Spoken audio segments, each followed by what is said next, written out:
Gold trusted gold buyers మీరు తాకట్టు పెట్టిన బంగారాన్ని విడిపించి ఈ రోజు ఉన్న మార్కెట్ ధరకు కొనబడను.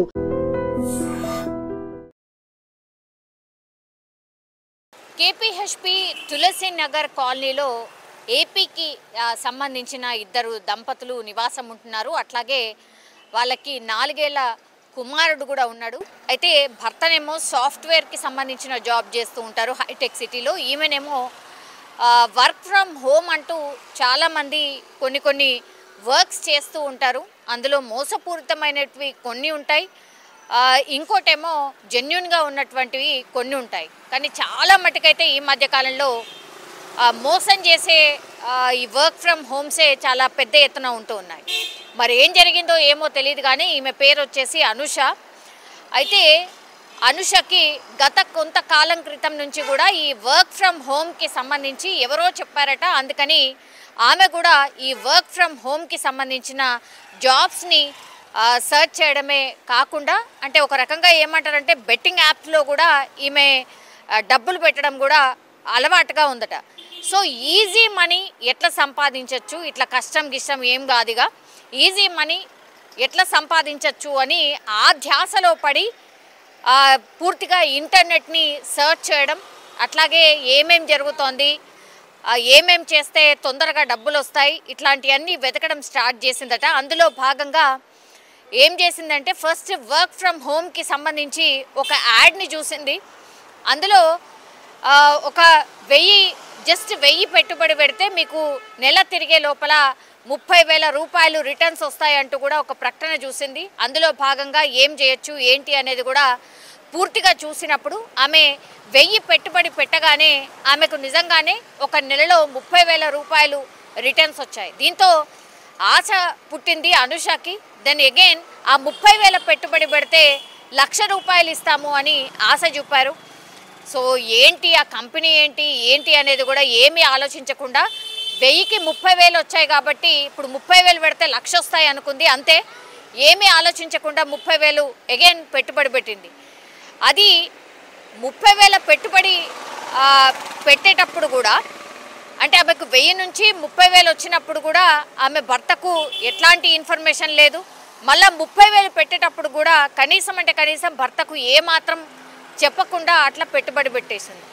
ఆ తర్వాత ఏమైపోయింది, అట్లా 30,000 పెట్టిన తర్వాత నీకు 1,00,000 రావాలి అని అంటే ఇంకా కొన్ని డబ్బులు మీరే మాకు ఇవ్వాలి అని అంటూ ఆ అవతలి వ్యక్తి ఎవరైతే ఉన్నారో ఆమెకు చెప్పడం స్టార్ట్ చేశాడు. 1,00,000 రావాలి అంటే మీరు రిటర్న్గా ఇన్ని డబ్బులు మళ్ళీ మాకు ఇస్తే అవన్నీ కలిపి మళ్ళీ మీకు ఇస్తాము అన్నటువంటి మాట చెప్పి నమ్మించి తీరా చూస్తే మోసం చేసినటువంటి పరిస్థితి.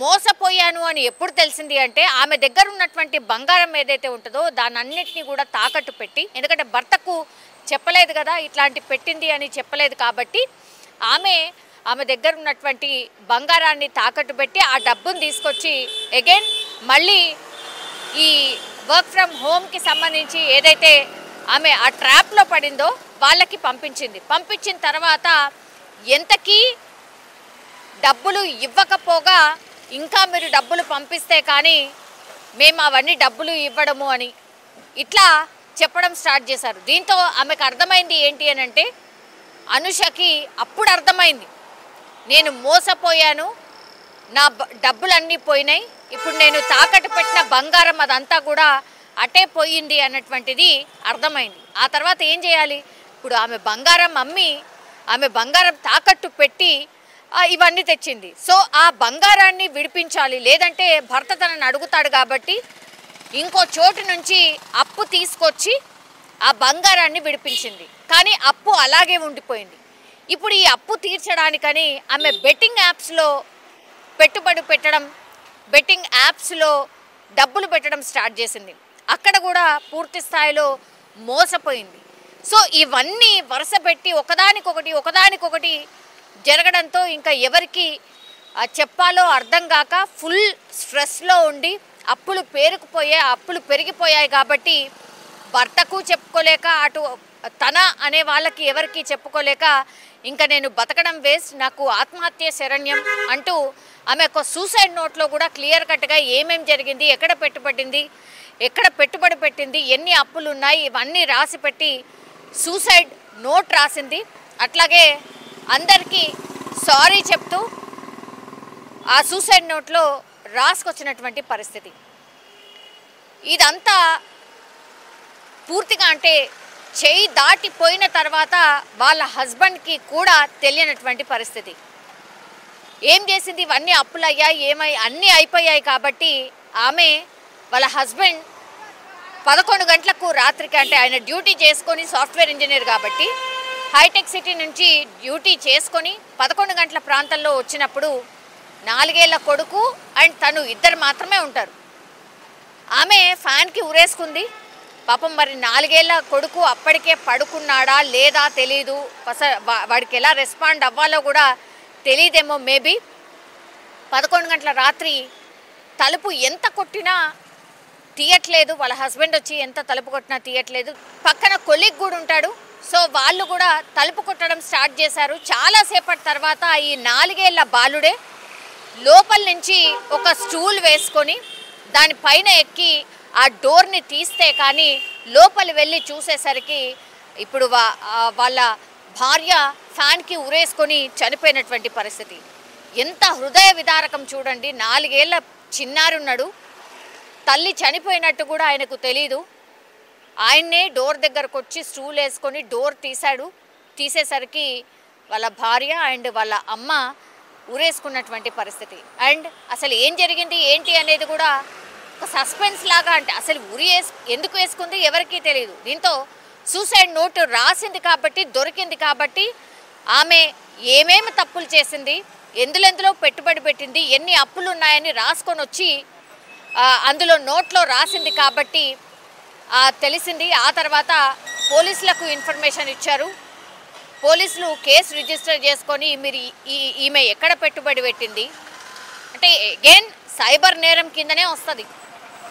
సో ఎక్కడ పెట్టుబడి పెట్టింది, ఎంత పెట్టుబడి పెట్టింది, ఎంత లాస్ అయింది, ఇదంతా ఇన్ఫర్మేషన్ తీసిన తర్వాత పోలీసులు ఒకటే చెప్తున్నారు, ఎన్ని ఇన్సిడెంట్స్ జరుగుతున్నాయి, కళ్ళ ముందే జరుగుతున్నాయి, అయినా సరే ఇట్లా బెట్టింగ్ యాప్లో అట్లాగే ఈ వర్క్ ఫ్రమ్ హోమ్ ఇదో మరో మోసం అన్నమాట. వర్క్ ఫ్రమ్ హోమ్ అంటూ మోసం చేయడం, వాటిని నమ్మొద్దు అని ఎన్నిసార్లు పోలీసులు చెప్పినా వినకపోవడం, వీటన్నిటికీ పర్యవసానమే ఇట్లాంటి ఆత్మహత్యలు అని పదే పదే పోలీసులు చెప్పినా కూడా ఇంకా కూడా ఈ కేసెస్ అట్లాగే నమోదవుతున్న పరిస్థితి కనిపిస్తుంది. పాపం ఇప్పుడు 4 ఏళ్ల చిన్నారి మాత్రం వాళ్ళ అమ్మ లేకుండానే బతకాల్సిన సిచ్యువేషన్. సో ఇట్లా ఫ్యామిలీస్ అయితే ఆగమైపోతున్నాయి. అన్నీ ఏవేవో ప్రకటనలు వస్తే దయచేసి ఓపెన్ చేయకండి, చూడకండి, ఇవన్నీ సైబర్ నేరాలకు సంబంధించిన పన్నాగాలు అని ఎన్నిసార్లు చెప్పినా మరి ఇట్లా మోసపోయే వాళ్ళు ఉంటూనే ఉన్నారు, ఇట్లా మోసం చేసే వాళ్ళు పుట్టుకొస్తూనే ఉన్నటువంటి సిచ్యువేషన్ అయితే కనిపిస్తుంది. కానీ ఒక ఫ్యామిలీ మాత్రం మళ్ళా ఆగమైపోయిన పరిస్థితి. మళ్ళా ఒక బెట్టింగ్ యాప్ వల్లనే ఇప్పుడు ఈ ఫ్యామిలీ అయితే పూర్తిగా ఆగమైపోయిన పరిస్థితి కనిపిస్తుంది.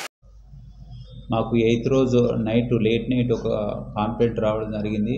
అనుషని 25 years 25 years ఆమె హ్యాంగింగ్ చేసుకొని ఇంట్లోనే చనిపోయిందని సమాచారం వస్తే మా నైట్ డ్యూటీ ఆఫీసర్ పోయేసి చూస్తే నైట్ హ్యాంగింగ్ చేసుకున్నట్టున్నది.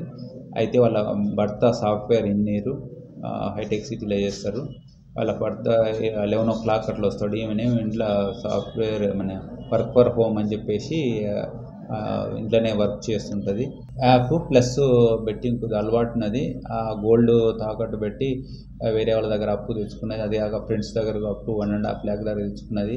నా భర్తకు తెలిస్తే ఇదేమన్నా ఇష్యూ అవుతుందని చెప్పేసి ఉద్దేశంతో వాళ్ళ భర్త ఆఫీస్కి వెళ్ళిన సమయంలో ఫ్యాన్కి ఊరేసుకొని చనిపోవడం జరిగింది. అయితే వాళ్ళ భర్త 11 o'clock వచ్చి తలుపు కొడితే ఎంత కొట్టినది తిరగలేదు. వాళ్ళ కొలీగ్ కూడా పక్కనే ఉంటాడు.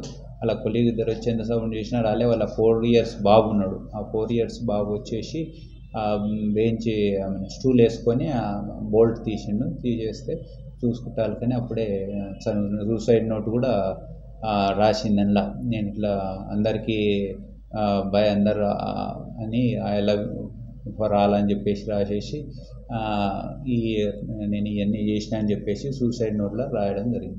ఈ బెట్టింగ్ యాప్లు తర్వాత ఈ టెలిగ్రామ్ యాప్లకి లోన్ అయ్యి చాలామంది ఇట్లా ప్రాణాలు కోల్పోతున్నారు. అలా ప్రాణాలు కోల్పోకుండా అందరూ అవేర్ కావాలి. అన్నెసరీ వచ్చే లింక్స్ కానీ తర్వాత బెట్టింగ్స్ కానీ ఫోన్లలో వస్తే దాన్ని యూజ్ చేయకూడదు. యూజ్ చేసి ఏమైనా ఉంటే సమాచారం పోలీసు వాళ్ళకి తెలపాలా. దాన్ని బ్లాక్ అన్న చేయాలి. కానీ తప్పించి కానీ యూజ్ చేయడం వల్ల ప్రాణాలు మొత్తం కోల్పోతున్నారు. చాలా లాస్ అవుతారు పబ్లిక్. భవిష్యత్తులో కూడా ఇలాగనే పబ్లిక్ అవేర్ అయితేనే దీని మీద పబ్లిక్కి సేఫ్టీ ఉంటుంది. సైబర్ క్రైమ్ చాలా ఇప్పుడు బాగా అవేర్ ఉంటేనే మనం మన సేఫ్టీగా ఉండగలుగుతాము. అందుకనే పబ్లిక్ అవేర్గా ఉండాలి కోరుతున్నాను. నిజంగా ప్రస్తుతం ఉన్నటువంటి సమాజం దేనికి ప్రయారిటీ ఇస్తుంది? ఆర్థిక సంబంధాల చుట్టూ మాత్రమే తిరుగుతుంది. మళ్ళీ ఎన్నికలంగానే చాలా విరక్తి కలుగుతాం. మంచి అనిపిస్తుంది కదా, లేడీస్ కూడా ఛాలెంజింగ్ జాబ్స్ చేసినప్పుడు చాలా బాగుంటది. ట్రాఫిక్ అసిస్టెంట్స్ గా నియమించిన ట్రాన్స్జెండర్స్ అందరితో సాల్యూట్ చేయించుకుంటున్నారు. ఫుడ్ డెలివరీ ఇవ్వటానికి వెళ్ళినటువంటి డెలివరీ బాయ్ అనిల్ పై కళ్ళ ముందు